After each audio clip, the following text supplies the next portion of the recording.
All right, let's start then. I guess we have only a couple more minutes before the scheduled start time, but we could start ahead of time a little bit.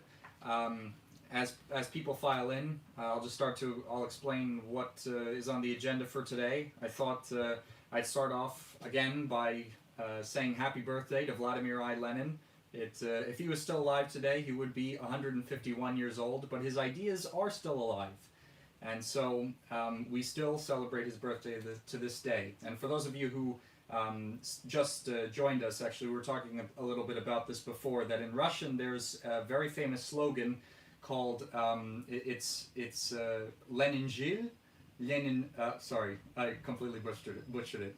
Lenin Žil, Lenin Živ, и Lenin будет жить. This means Lenin lived, Lenin lives, and Lenin will live. This was a famous slogan in the USSR, and it's still known by all Russians, that the ideas of Lenin will never die, despite the fact that, he physically died, and he's in the mausoleum in Red Square, where people are always visiting, people are always giving flowers at the mausoleum, and along the Kremlin wall, where not just Lenin is buried, actually, there's also Stalin and other Soviet leaders, and something a lot of people don't know is that hello there, Pavel. Pavel in the chat is one of the KPRF members that was nice enough to offer us this office for this live. So, but back to the Kremlin Wall. There are a few Americans buried there, actually. John Reed, the American journalist who went to Russia to document as a journalist what was going on during the Russian Revolution, or what came to be known as the Great October Socialist Revolution. He was there, member of the American Socialist Party. There's also Big Bill Haywood, another union organizer, part of the industrial workers of the world, and ardent communist. He's buried there as well. So if any of you ever come to Russia, you should definitely visit Lenin's tomb and the Kremlin Wall, because there are some of our countrymen there, and it's a really cool place of history, along with along with Red Square itself. It's also a very serious historical site. But that's all I'll say about Lenin's birthday. Happy birthday, Vladimir Lenin, and forwards to the victory of communism. Now, so what we're going to talk about today, the reason I organized this live, was to talk about the recent U.S. sanctions against Russia, and why these sanctions specifically that were deployed just recently, right now, are very important. In some ways, more important than other ones that have been deployed against Russia in the past. We're going to talk about that.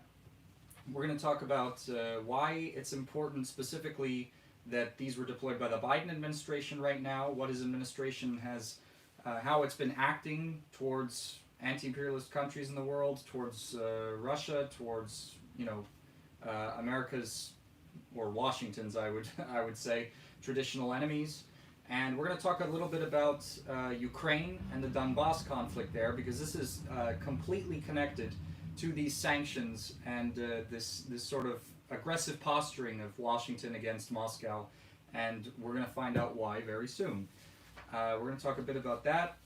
We're going to talk a bit about the United States' relationship to nuclear weapons, and why actually no major news outlet is talking about this, but the threat of nuclear war is starting to become a bit higher than it has been as of recently. We're going to talk about the Democratic Party, and we're going to talk about a project I have planned with international heavyweight fighter Jeff Monson, who's also he's an American citizen. He's a citizen of the Lugansk People's Republic.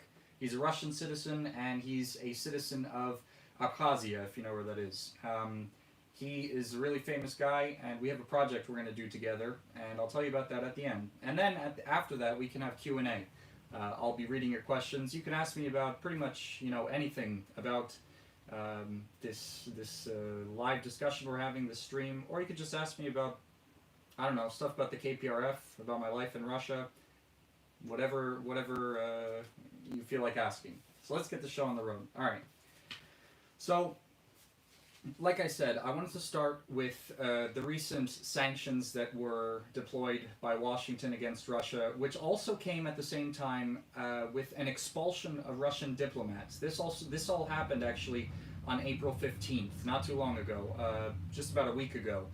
Um, so basically, the U.S. expelled Russian diplomats from the United States, and this came at the same time that other NATO countries, well, these other NATO countries followed suit not too long after, specifically Poland and the Czech Republic, which um, is quite strange, especially because the chief EU diplomat said that there was no sort of coordinated effort in expelling Russian diplomats, but this is all happening quite at the same time, and it's not every day that a country is expelling diplomats from their country.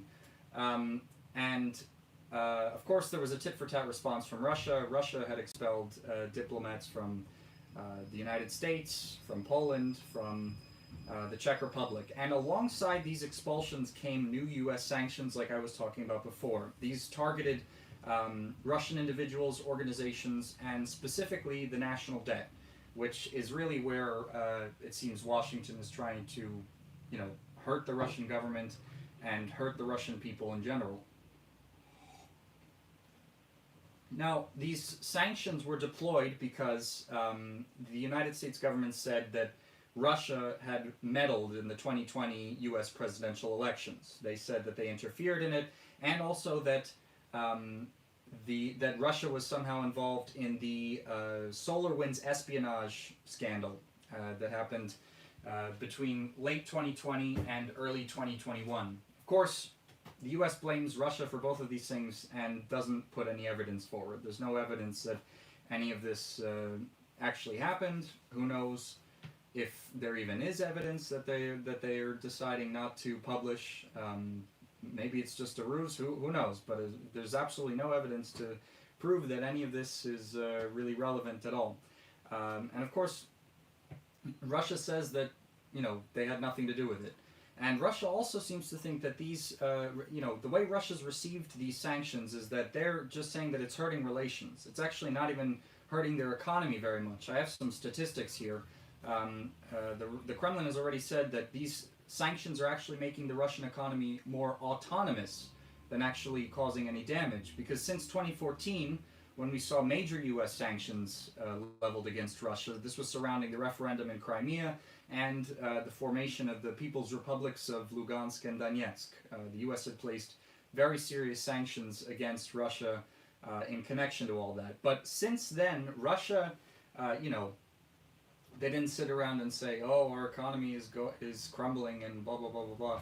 What they did was to take steps to make their economy independent of the United States and the Western economy, so that if the U.S. put sanctions on them again, they'd be able to lighten the blow. And some examples of that are the fact that right now, under 7% of Russia's international reserves are actually held in the U.S., and that's down from 30% in 2014. The country has also significantly reduced its currency holdings in dollars, which has been a big project of Russia over the past several years. And it's not just Russia either, it's also China, India. Countries want to get away from the dictatorship of the dollar in international trade, because many countries trade key resources, specifically oil, in dollars. And this means that the United States has serious control over the international markets in these areas. And also, Russia and other countries have been shifting to gold mostly, and euros, and even between Russia and Indian relations, they're actually using rubles in a lot of transactions. So basically, all in all, Russian reserves in dollars now are down to 22% when they were at 40% in 2018. So these are big indications that basically these sanctions are not really going to do a big amount of actual economic harm to Russia. Maybe America knows that, maybe they don't, but basically the objective outcome of this is a serious rise in tensions between these two major powers and damage to relations.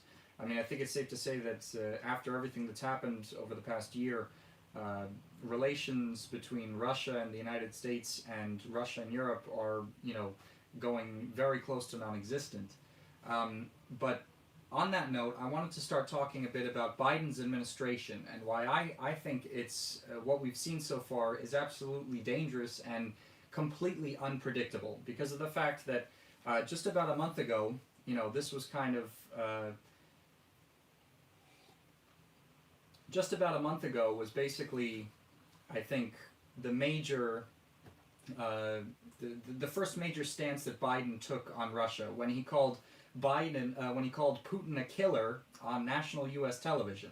It was a huge international news story, and so what I mean by unpredictable nature is that he starts off with this, calling Putin a killer, and he's also called, after, by the way, he just put these sanctions on Russia, he's called for a, quote, dialogue and diplomatic process. Now he's saying that he wants dialogue with Russia. This is right after deploying these sanctions and expelling diplomats based on serious claims of espionage and election meddling that lack any evidence. And, we already know how much the U.S. likes to meddle in other people's elections all over the world, but that's for a different video and we don't have to get into that. But it's just like a foreign policy of hot and cold. Biden calls Putin a killer. Then he's calling for dialogue and diplomatic process. He puts down sanctions.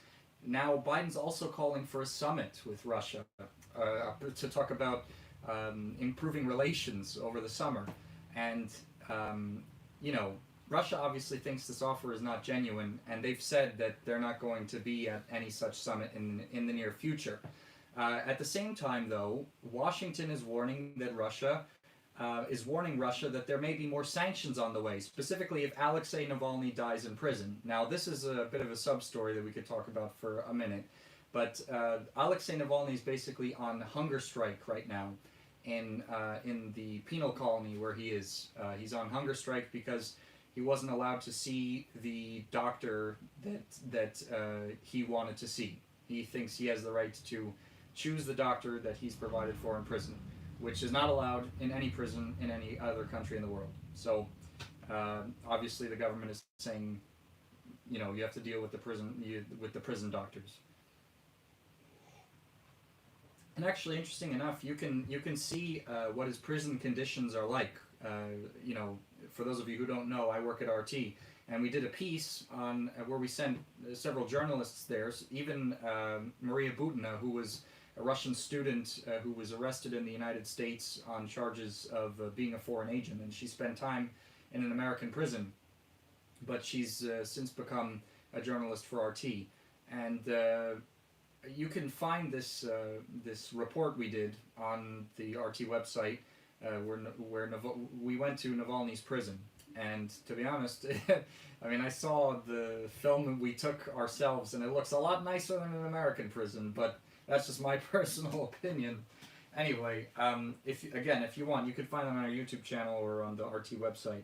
But, so, what I want to talk about now is specifically why this hot and cold relationship between the Biden administration and the government in Russia, Moscow, the Kremlin, why it's so dangerous. And this unpredictability is entirely on the side of Washington.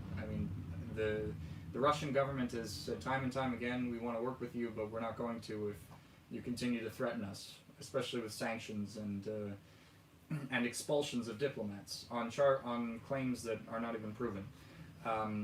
So to give you a little bit of background, let's start with the Minsk Protocol. There's a thing called the Minsk Protocol, which is basically the ceasefire between Ukraine and the People's Republics of Lugansk and Donetsk, which are the these regions of Ukraine that broke away. They became autonomous during the 2014 Maidan coup d'état that was sponsored by NATO, sponsored by the United States, supported by neo-Nazis and far-right extremists. So this Minsk Protocol was supposed to broker a ceasefire between those forces and the People's Republics of Donetsk and Lugansk, who are republics that are basically on the side of Russia in this diplomatic game that's going on in Europe, and they're also they're countries that are proud of their Soviet past. They're not countries, they're republics, but they're republics that are proud of their Soviet past, proud of their past of struggling with fascism, struggling with Nazism, and they've seen what kind of far right neo-Nazi forces have been basically the pillars of the government in Kiev, and they don't want any part of it. So this Minsk Protocol was signed in September of 2014, several months after the outbreak of hostilities that were the result of the Maidan coup d'etat. And basically all hope of relative peace, at least in the short term, revolves around this agreement, because it was an agreement between Ukraine, Russia, Lugansk, and Donetsk. And even though it's failed to stop the fighting, it has definitely put a damper on it, 100%. This agreement compels Kiev to establish a dialogue with Donetsk and Lugansk, which previously it did not want to do because it considered them separatists. This agreement basically compels Kiev to give them a little bit more of recognition, at least to the degree that they have to establish a dialogue with them, and also to enact constitutional reforms to increase the autonomy of these regions, of Lugansk and Donetsk. But the problem with this, the problem that the Minsk Protocol has run into, is the fact that it's basically impossible now for Kiev to fulfill these promises because of the fact that neo-Nazis and ultra-right nationalists in Ukraine have gained significant power since the Maidan coup d'etat in 2014. I mean, we've seen, since this new government has taken power in Kiev, we've seen neo-Nazis and far-right nationalist groups who many of which are armed and trained by the United States. By the way, I have a video about this. If you want to check it out, you can find it in the Revolution Report YouTube channel for watching later if you want to find more information about the Ukrainian far-right extremist groups, militants, neo-Nazis that are supported straight up by the U.S. government. But these people, basically, they've gained a lot of power since that government came to power, and in Kiev, I mean. And this is really exemplified by the fact that there was even a point where these groups were protesting in Kiev, threatening to overthrow the government if they didn't fulfill more of the demands of the far-right nationalist parties. This was a critical moment that happened several years ago, but since the situation has stabilized. But basically, in short, it's nearly impossible for Kiev to fulfill its obligations of the Minsk Protocol because it would completely destabilize Ukrainian society, keeping in mind that there are far-right nationalists and neo-Nazis running around when the government is supposed to basically give greater autonomy to the Lugansk People's Republics and the Lugansk People's Republic and the Donetsk People's Republic. And another thing right here surrounding the Minsk Protocol and the Biden administration, the way the Biden administration has been dealing with it, is its completely unpredictable nature. I mean, Biden has contradicted himself and the position of the United States when it comes to the Minsk Protocol. We've seen just recently Washington signed a G7 statement calling for, quote, the full implementation of the Minsk agreements, which is the only way forward for a lasting political solution to the conflict.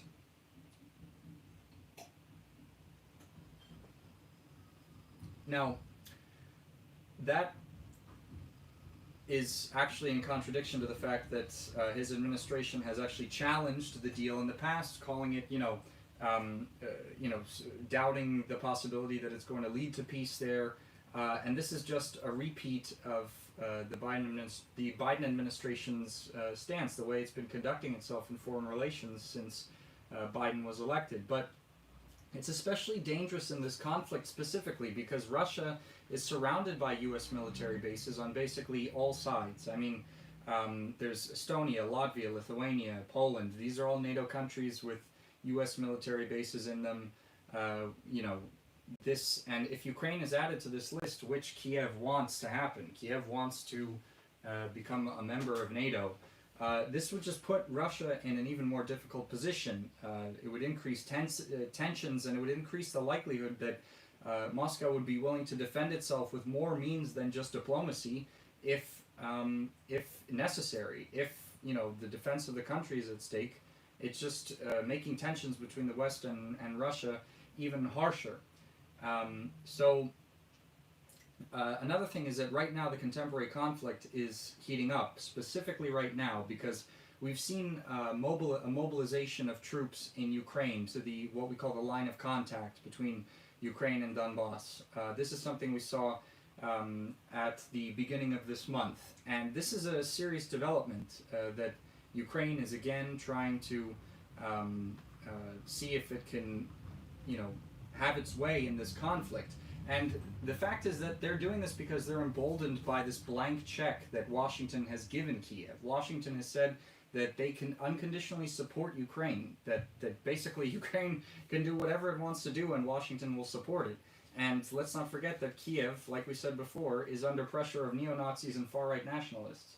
So it's a very bad situation that the United States is allowing to get out of control by offering this sort of blank check to Kiev.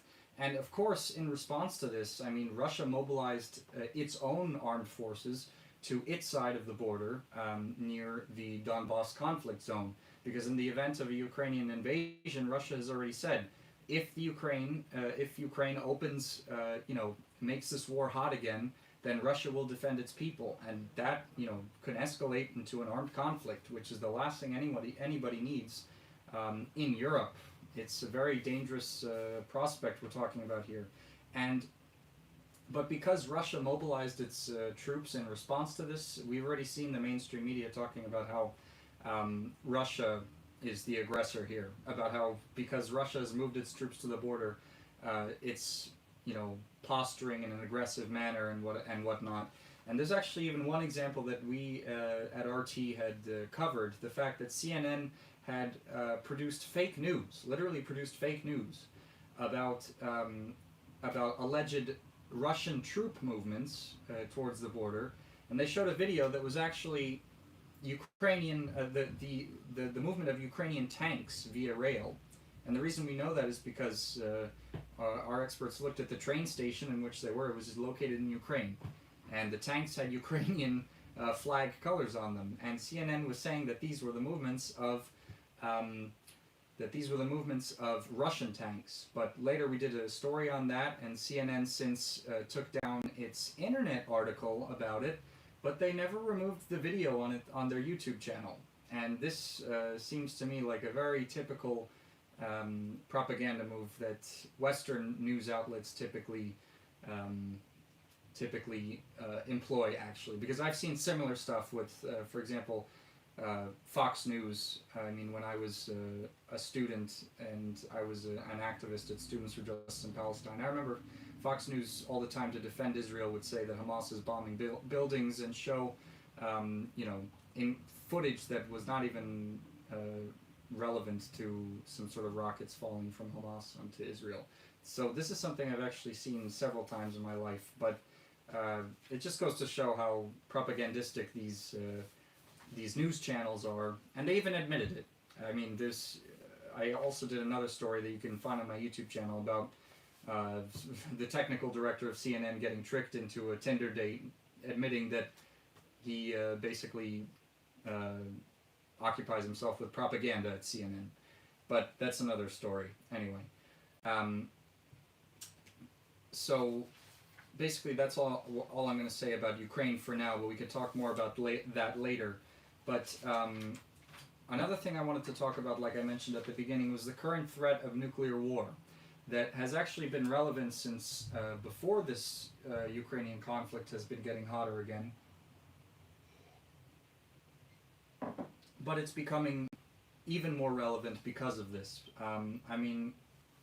We have to remember that NATO, time and time again, has rejected limitations on its development of missile defense systems that are intended to negate Russia's retaliatory capabilities in terms of a nuclear war. The NATO is right now researching missile defense systems that would make nuclear weapons obsolete, which maybe you think that's good, right? Because that means that nuclear weapons won't work. but it's really not, because the thing that has kept the world safe for so many years throughout the Cold War, safe from from nuclear annihilation, has been deterrence. And with the development of more advanced missile defense systems, I mean, who knows when a country is going to be confident enough that their missile defense system is effective enough to use nuclear weapons and not be hit back. You know, nobody knows that. Now, another problem is that NATO is also trying to develop low-yield nuclear weapons that can be used on the battlefield. I mean, they haven't gone into any serious development, but this is an idea they're playing with, which is really playing with fire, in my opinion. And the thing, what it comes down to, I really think, is that the United States' relationship to nuclear weapons. Perhaps it has to do with the fact that the United States is the only country and the first country ever that has used nuclear weapons. Maybe it makes them feel more comfortable with it, I don't know. But we've seen the devastating impact that they can have, you know, these quite primitive atomic bombs compared to the current things we have. But the U.S. positions on nuclear weapons are basically to use them to win a nuclear war, not as a means of deterrence. And this is really evident in the fact that the United States policy on usage of nuclear weapons does not disallow them from using them first. That is this is a very important point, because in the Soviet Union and now Russia, they have always had a policy of never being the first one to launch a nuclear weapon, because they're supposed to be used in deterrence. The United States, on the other hand, utilizes its nuclear arsenal as a threat more than anything. And this is a problem when, you know, missile defense systems are being developed, low-yield nuclear weapons. It's dangerous, especially with a conflict that, you know, in Europe, in Ukraine, that could potentially become hot again. It's very close to, you know, the Western imperialist world, and for that reason, I think Western powers would be a lot more scared if that were to be the case. But anyway, I wanted to talk a little bit about the Democratic Party in relation to all this, because it's just very interesting to see how the Democratic Party pays lip service to like these progressive causes domestically, and internationally they are just the most hostile imperialists. I mean, we could see what's been happening with the BLM movement, with the recent verdict against the cop who murdered George Floyd. I mean, it's good that the verdict came out the way it is, but immediately we saw Nancy Pelosi saying, "Oh, what a sacrifice he made. We're on the side of justice. We're on the side of BLM. You know, we're gonna change racial bias in America. Blah blah blah."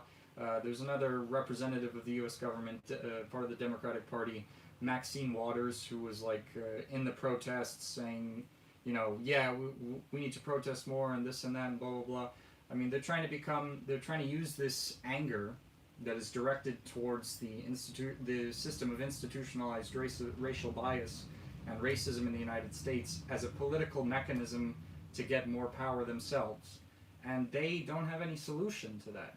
Just like the Republican Party doesn't. I mean, in reality, they can't really do anything to solve racial bias in the United States, because at the core of it is an economic problem.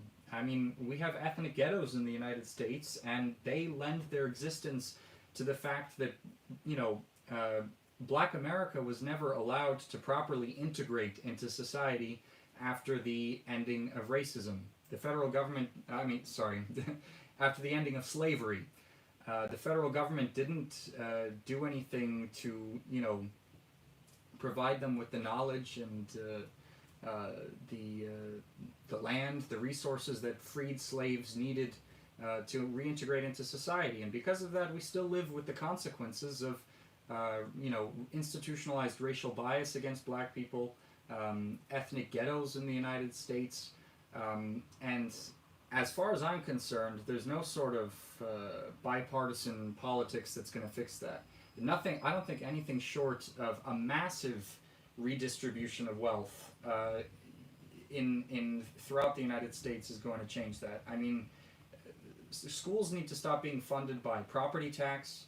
There needs to be massive injections of federal resources into education projects in ghettos, the establishment of state workplaces where people can have normal functioning jobs and they're not forced to join a gang or something or sell drugs. I mean, this usually is the only choice for people who are living in the worst neighborhoods. I mean, no kind of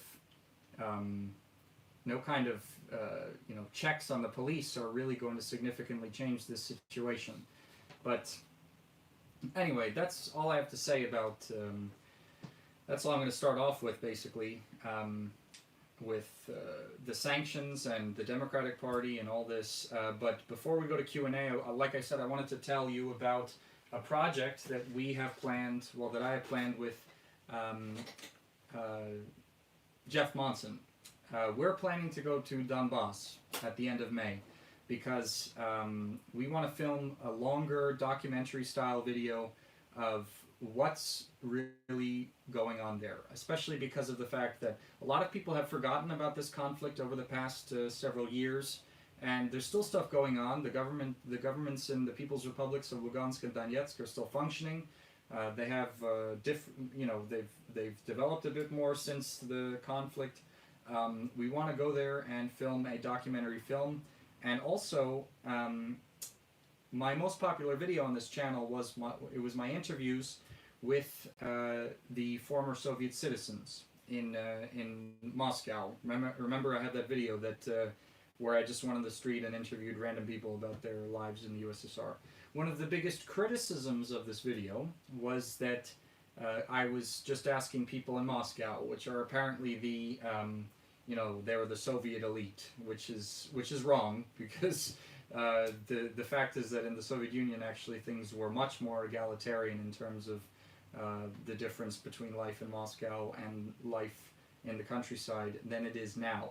But I want to show you all that, so I'm going to go to Donbass, and part of what we're going to do there is that we're going to film interviews with people who lived in the USSR and lived in Lugansk and Donetsk, which are not the richest places of the USSR, and yet still some of the most supportive of their Soviet history.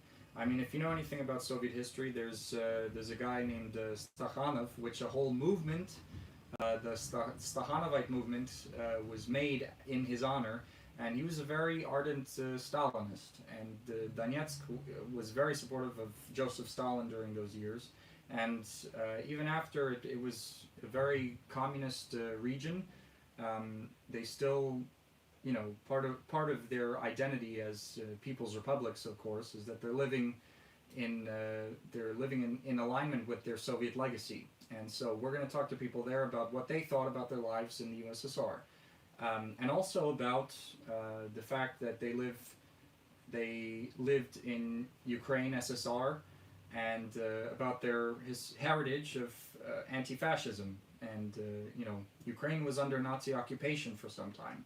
And it's very possible that we might run into some people who either are old enough to have lived through it, or maybe had parents or grandparents that lived through it. Maybe we could talk to them. But we're going to do a video about that.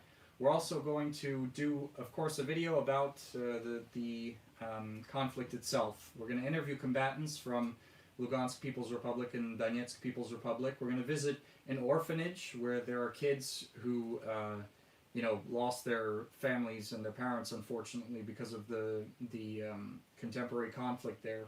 And we're going to talk to the orphanage administration about their experience through all this as well. And a lot more. We plan to do a lot more. Those are only some sneak peeks into what Jeff and I plan to do over there. I saw that someone said that travel might be risky there. We have taken precautions. It is a little risky, but I would say generally still the kind of stuff we're going to be doing is going to be quite safe. But at any rate, I'm a trained war correspondent now. I received training, and it's going to be okay. But we should be able to get you some really interesting footage and some interesting interviews, and we're really excited about it. So, yeah, that's all I had to say about sanctions and the fact that right now the way the U.S. is posturing towards Russia and the rest of the world. It's not just Russia too. I mean, they've been posturing very, very negatively to China, also to Iran, because right, Trump was the Trump administration was the one that threw out the Iran nuclear deal, and then Biden said that he was going to come back and save it. Now Iran's like, okay, let's continue the Iran nuclear deal, and now the Biden administration is saying, well, we don't really like it that much. So, we're seeing this all across the board, not just with Russia. I mean, if anything, the Biden administration can be characterized by unpredictability. That's definitely what we've seen. So I'm going to take your questions now. You can just type them into the chat right here, and I'll answer them.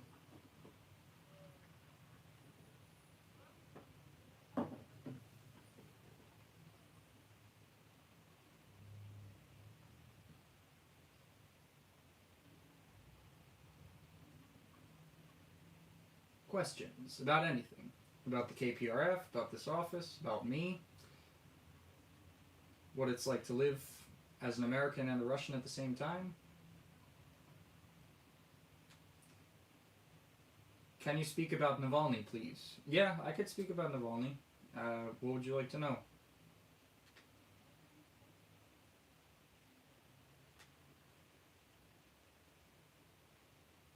Red Dundonian. Since you're going to Donbass, are you aware of an individual called Russell Bentley? I'm not only aware, but actually we've met personally, and we're acquaintances. So he'll also be there, and I'll definitely be visiting, and he'll be in this video that we're making when we go. How do I feel about Navalny? I'm against Navalny. I think his movement is really like Nikki K has said, basically a U.S.-backed coup. But Ash, I don't know how long you've been watching my channel for, but if you're interested in this topic, I did an entirely different video about it, and you can. I'll put it in. I'll actually put it in the chat right now if you want to watch it later. We did another live about this back when the protests were going on, and you can watch it here. Just a second.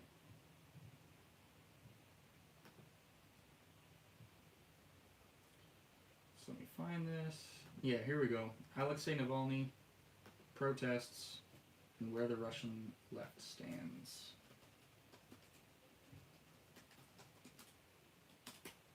All right. So if you want to watch more about Alexei Navalny, you can check out that link there. How are Russian relations between the Caucasus countries and Central Asian countries? I mean, between governments, they're fine. I would just say that I'm trying to think of any extraordinary examples, but even in the Armenia and Azerbaijan conflict, Russia maintained good relations really with both sides. So I would say Russian relations with the Caucasus countries and Central Asian countries are quite good. How do I think Russia should deal with Navalny? I think they should deal with Navalny the way they've been dealing with him, up till this point. I mean, I think that Navalny, to be honest, has been treated along the lines of the Russian legal system, and all things considered, I mean, he's on hunger strike right now because he's asking for something that's not even that can't even be legally provided to him. And it's not just in Russia, it's anywhere in the world. I mean, it's very clear he's trying to create a bad situation for the Russian government at any cost. He's an opportunist, and he used to be. He was kicked out of the Yabloko party in Russia, which was more liberal, for having ultra nationalist views. He's just an opportunist that got the opportunity to be educated in the U.S. He's supported by the West, and this whole stuff about being poisoned and everything, which we still don't have conclusive evidence for. You know, it's just pretty much a big act. I mean, he came back to Russia at the same time that he released this really big propaganda piece about how Putin's a big thief and the Kremlin's stealing all the money in the country and everything, blah blah blah. This was a concerted effort. He released this at the same time that he got arrested on purpose, so that he would get as much media attention as possible. It's you can, and also we spoke a lot about this in the video that I put in the messaging in the chat right now, so you can learn more about it there. What do you think about the recent developments in Belarus? FSB caught people which were allegedly there to assassinate Lukashenko. I heard about this story actually, but I've been so occupied following the development of the sanctions and the conflict in Ukraine that I have not been able to pay attention to the developments in Belarus, so I won't be able to talk about that. But I did hear about this story. When Putin steps down eventually, will the KPRF make a push for taking a bigger role in Russian politics? I mean, I think the KPRF already plays a huge role in politics. It's the second largest political party in Russia, you know. So, but I guess a kind of different way I can answer this question is, I guess, how will they try to increase the likelihood of them being elected into power after Putin is out? I don't know, but it's definitely a question that's on everyone's mind in Russia, I think, because everyone's very used to having Putin as president, and who knows what's going to come next, you know. Could you talk more about the rise of the far-right movement in Ukraine? I could talk a little bit about it. I mean, I wasn't prepared to talk so much about it here because I already have a video that goes into very precise detail. I'll post that in the chat right now, and then I'll talk a little bit about it. Just a second.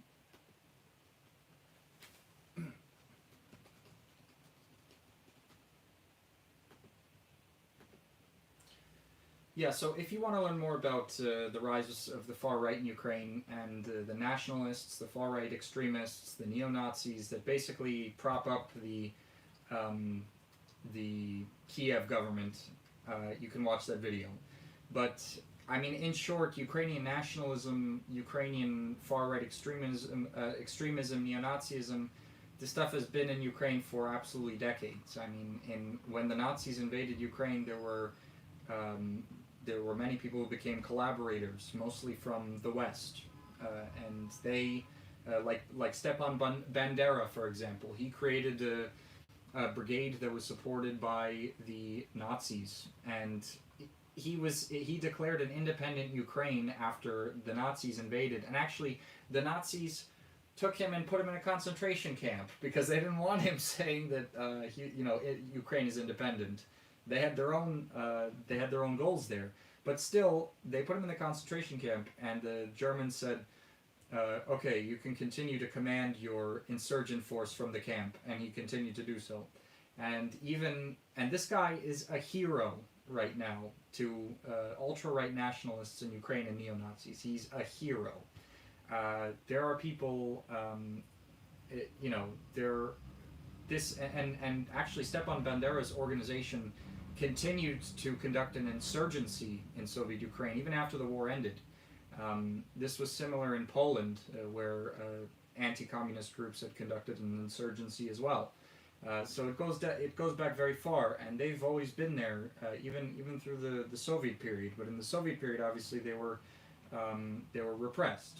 They weren't allowed to talk about, they weren't allowed to support nationalism, like radical nationalism, or neo-Nazism, and but on the other hand, there were a lot of Ukrainians who became partisans when the Nazis invaded.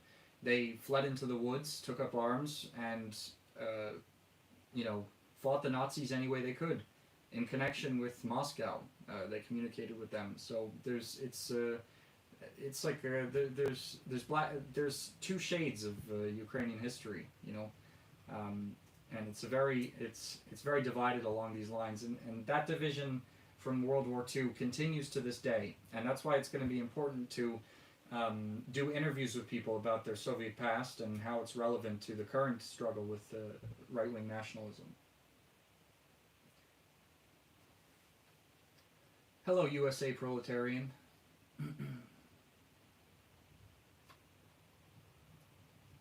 Going to go up in the chat a little bit here.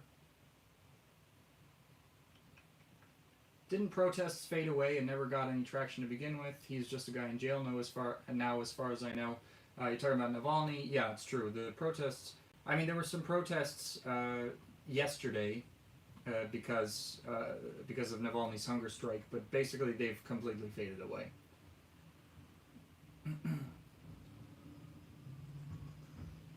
Do you believe Nord Stream 2 will actually be completed, considering the electoral situation in Germany? What would be the effects on the Kiev regime? What would trigger another civil war? I think it's a good question, actually, about Nord Stream 2, because the latest developments that I've read about the electoral situation in Germany is that the Greens have come forward in the polls because of the fact that the current ruling coalition put someone quite unpopular with people as their main candidate. So I do think that could put Nord Stream 2 in jeopardy. But at the same time, I think the core of most political decisions, even if the Greens come to power, are going to be economic. And, continuing the Nord Stream 2 pipeline is going to be in the German government's in the German government's best interest when it comes to lowering the costs of energy, which are already extremely expensive in Germany. So we'll have to see how that plays out, but I'm not exactly sure. I do think, though, that the rise of popularity of the Green Party will threaten it. Chris says, Don, how big is the KPRF? Is there much collaboration with United Russia and the KPRF? Main differences? Well, the KPRF is the second largest party in Russia, so it's very, very big. I'm not exactly sure how many people it has, but it has it has many different branches in Moscow. In Moscow alone, they probably have more branches than entire communist parties do across the entirety of the country in the United States. We've also got well, in terms of your question of collaboration between United Russia and the KPRF, I'm not sure they collaborate so much, but that would be a good question that I can ask Zyuganov. When can you guys still hear me? Did we get cut off? For some reason my feed here is stuck.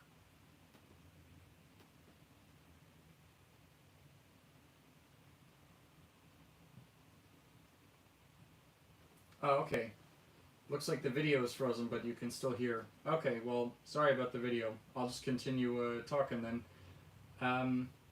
One second. Maybe there's something, maybe there's some reason. Okay. Is that better?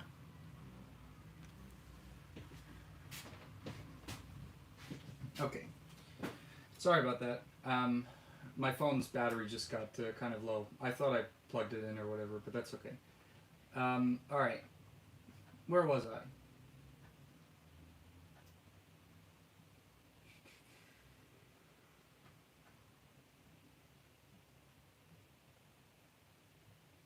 Alright. I'll go on the next question from Matthew Jackson. Thoughts on Raul Castro's resignation and the future for Cuba? The future of Cuba. I mean, my thought on it is that Raul Castro is just really old, and he wants to hand the torch on to the next generation. I think Cuba's doing great, all things considered, and it'll continue to do great. I mean, they just achieved full. I read a post. I didn't double check it though, but I read a post about the fact that Cuba achieved full vaccination and has the coronavirus pandemic under control. It just goes to show how great their medical system continues to be to this day, and I think the new guy Diaz, I think he's very competent. he worked as the vice president of Cuba for a long time. And he's got a lot of experience, so I think Cuba's in a good position.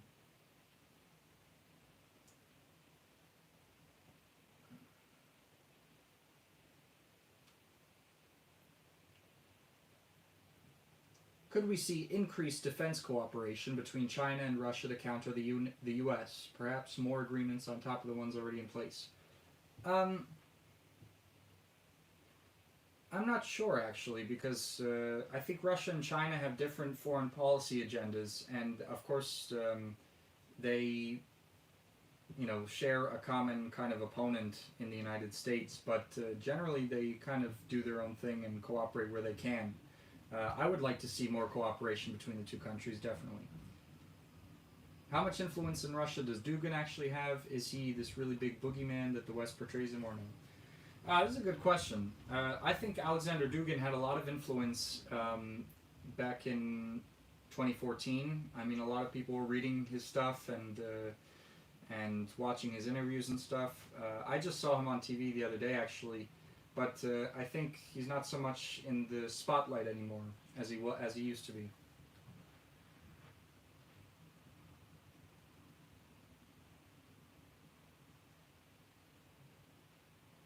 What do you think are the main obstacles to KPRF becoming Russia's most popularly supported party? Um, I think it has a lot to do with the ongoing propaganda attack kind of everywhere against communism.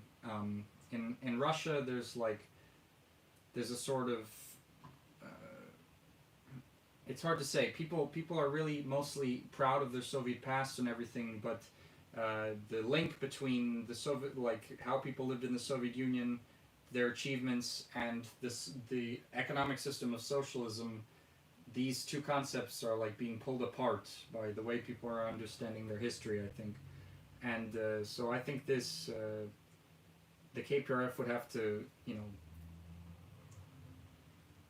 revive the kind of interest in socialist theory and the understanding that the achievements of the Soviet Union were made possible because of socialism and the Communist Party.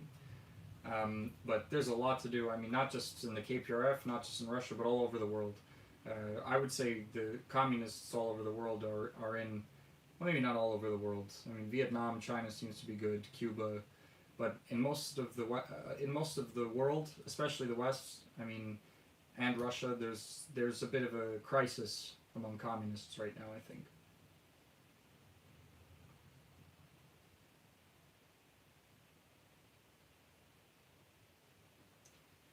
Does anyone have any more questions we could go to, perhaps?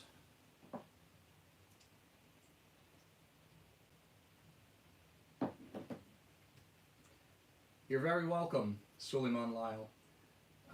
Okay, if there aren't any more questions, then I guess we can conclude this live. I just wanted to do it because the channel's been a bit quiet lately. I've been working a lot on the video about the DPRK, and then I got sidetracked with this project we're going to be doing in Donbass, but there's definitely more content coming soon, and I'm going to try to do lives more often.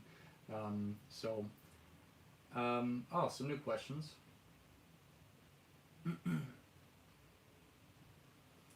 Russian relations with the DPRK. Ooh, this is a good one. I like talking about this because the Russian relations with DPRK are quite cordial, and actually there are even DPRK restaurants in Moscow. I've been to one. It's called the Karyo, and it's delicious. It's the best Korean food I've ever had, and there are actual people from the DPRK that work there. The profits are sent back to DPRK as part of their foreign reserves, and so it feels kind of good, because they say there's no such thing as ethical consumption under capitalism, but sometimes there is, and going to a DPRK restaurant definitely is ethical consumption. So the Russian relations with the DPRK are quite good. I mean, they have an embassy here, and I've seen people from the DPRK just kind of walking around at certain moments. I saw them at the airport last time I was there. So yeah, it's pretty cool. How's Russia's vaccine project going? It's great. I mean, there's 3 Russian vaccines that are approved right now. Sputnik V is still, I think, the best of them. And yeah, I mean, a lot of people are getting vaccinated. Herd immunity is developing, that's for sure, because a lot of the measures have already been lifted. The government has deemed it safe enough for people to be to, walking around on the street not worrying. Um, I would have gotten the vaccine, but I already got sick, and they said I'd have antibodies for at least 6 months, and that's not over yet. So, but by the time those antibodies are done, I'll probably get the vaccine and get protected again. Yeah, Jenny Lynn, it's unfortunate that Sputnik V is not approved in the United States, especially because AstraZeneca has these blood clot problems. Johnson and Johnson now has the blood clot problems. I mean, Pfizer and Moderna seem fine, and they're also very effective, which is good, but they're super expensive. I mean, I guess it depends on your insurance situation. Again, capitalist medicine. Maybe you have insurance, you don't have to pay for it or not, but um, those vaccines are expensive in comparison to Sputnik V. Where did I go to university? I went to Rutgers University in New Brunswick. I studied Russian history and I studied Russian language and literature, and then I came straight to Russia. The Russian global vaccine project going. I think it's going good. I mean, exports continue to all these countries. They're planning on, they're discussing approving it in Europe, approving the Sputnik V vaccine there, but it still hasn't been approved. But we'll see what happens, I guess.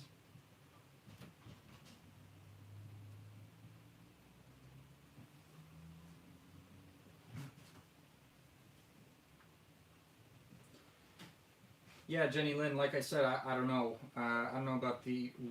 I don't know what happens.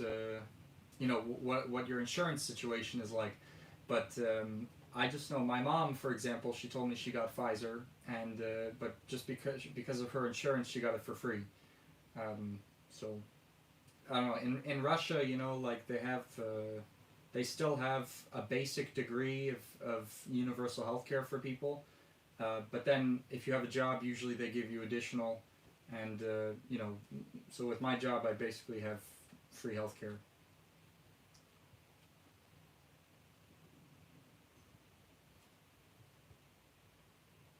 60 minutes and still going strong. What do I think about the COVID passports they want to impose on us in the West? I mean, well, I think it's really important that people get vaccinated, but um, I don't know. I haven't really formed a strong opinion on it yet. Same with the lockdowns, because I think the lockdowns definitely do serve the richest of the capitalists. I mean, like Jeff Bezos made tons of money because people were locked down. So did Walmart, but at the same time, I think lockdowns are actually effective methods at controlling the spread of the virus. And I mean, we saw that in Russia too. Like we were also locked down, and it hurt the Russian economy. But it also the lockdown was put in place at a period at the right period. It was just as the pandemic was. Just before it was going to get out of control here, they had the lockdown. And then shortly after that, Sputnik V was developed and it was quickly distributed to the people in the high-risk areas. And so it wasn't too bad of a situation here. Thoughts on the George Floyd trial? You know, I guess it depends on what you mean, but I think that we all saw the video of, the cop, Derek Chauvin, and what he did to George Floyd. I mean, he outright killed him, and I think he got what he deserved, being sent to prison. You know, I don't deny at all that there's a problem with racial bias in the United States. I was born there, I grew up there, lived there for most of my life. I mean, and it's not only, you know, against black people either. I mean, the police are nasty with white people too, but the problem is that they're disproportionately more nasty with, you know, African Americans, and there's no doubt that that's a problem. And like I said earlier in the video, um, uh, the problem isn't going to be fixed with anything short of really a massive redistribution of wealth on, you know, on the level, like on a New Deal level. And I think we need obviously a radical vanguard party to do that. Do you miss Canada? Any plans of moving back? I'm not from Canada, but I'm actually from the United States. Oops, the video froze again.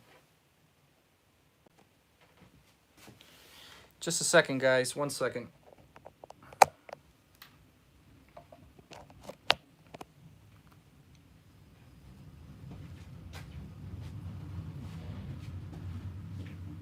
There we go. Okay. Yeah, anyway, I'm not from Canada. I'm actually from the US. And I don't plan to move back anytime soon, actually.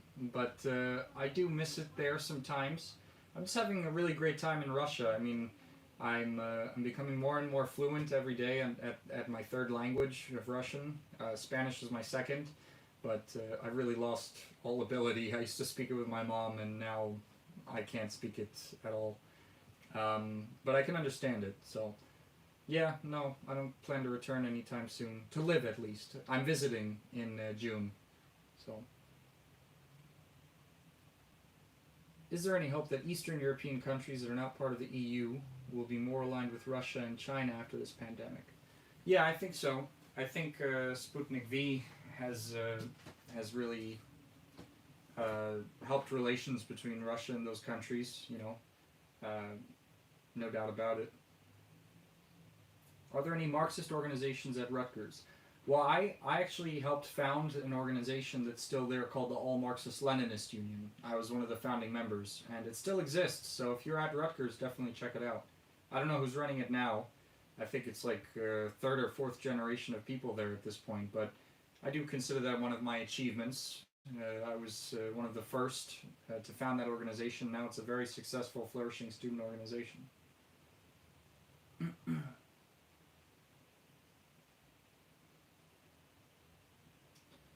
Well, anyway, guys, so it doesn't look like there are that many questions left, and also it seems like my my charger on my phone is going to be running out soon. I'm not sure why the charger is working. I got to figure out a new whole system of equipment, but I wanted to thank you all very much for joining me on this live chat about U.S. sanctions, about world peace, about Europe, and about the situation in Ukraine.